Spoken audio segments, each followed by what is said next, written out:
এ বিষয়ে বিস্তারিত জানাতে আমাদের সাথে গাজীপুর থেকে যুক্ত হচ্ছেন সহকর্মী ইকবাল সরকার। ইকবাল, সাংবাদিক আসাদুজ্জামান তুহিন হত্যার ঘটনায় করা মামলায় এখনো কেউ গ্রেপ্তার হয়নি, এ বিষয়ে পুলিশ প্রশাসন কি বলছে?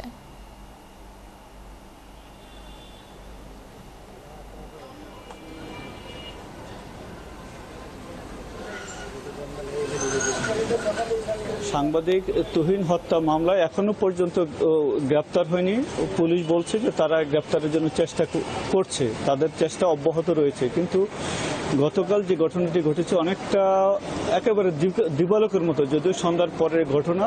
সেখানে লাইট ছিল এবং মার্কেটের সামনে শত শত মানুষ ছিল। একটি দোকানে ঢুকে তাকে নৃশংসভাবে কুপিয়ে হত্যা করা হয়েছে। এই হত্যার পর তার ভাই বাদী হয়ে মামলা দায়ের করেছে।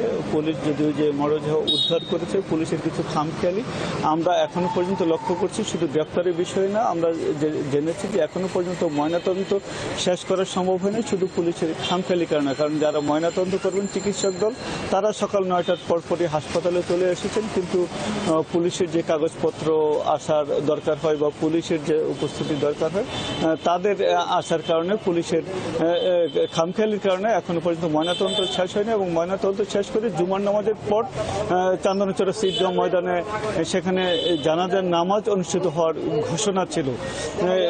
এইসব বিষয় নিয়ে সাংবাদিকদের মধ্যে ক্ষোভ রয়েছে, নানা শ্রেণী পেশার মধ্যে রয়েছে। সাংবাদিক সমাজের পক্ষ থেকে এর মধ্যে একটি মানববন্ধনও করা হয়েছে যাতে দ্রুত গ্রেপ্তার করা হয়।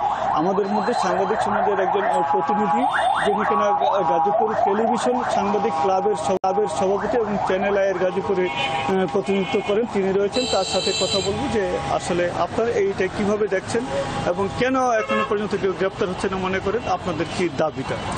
দেখেন, এটি খুবই দুঃখজনক। কারণ এই প্রকাশ্য দিবালোকে জনসমক্ষে সাংবাদিক তুহিনকে কুপিয়ে নির্মমভাবে হত্যা করার পর 20 ঘন্টার মতো কেটে গেল, এখনো পর্যন্ত পুলিশ কোনো ক্লু অথবা কাউকে গ্রেপ্তার করতে পারেনি। এটি সাংবাদিক সমাজে অত্যন্ত সাংবাদিক সমাজকে বিচলিত করেছে।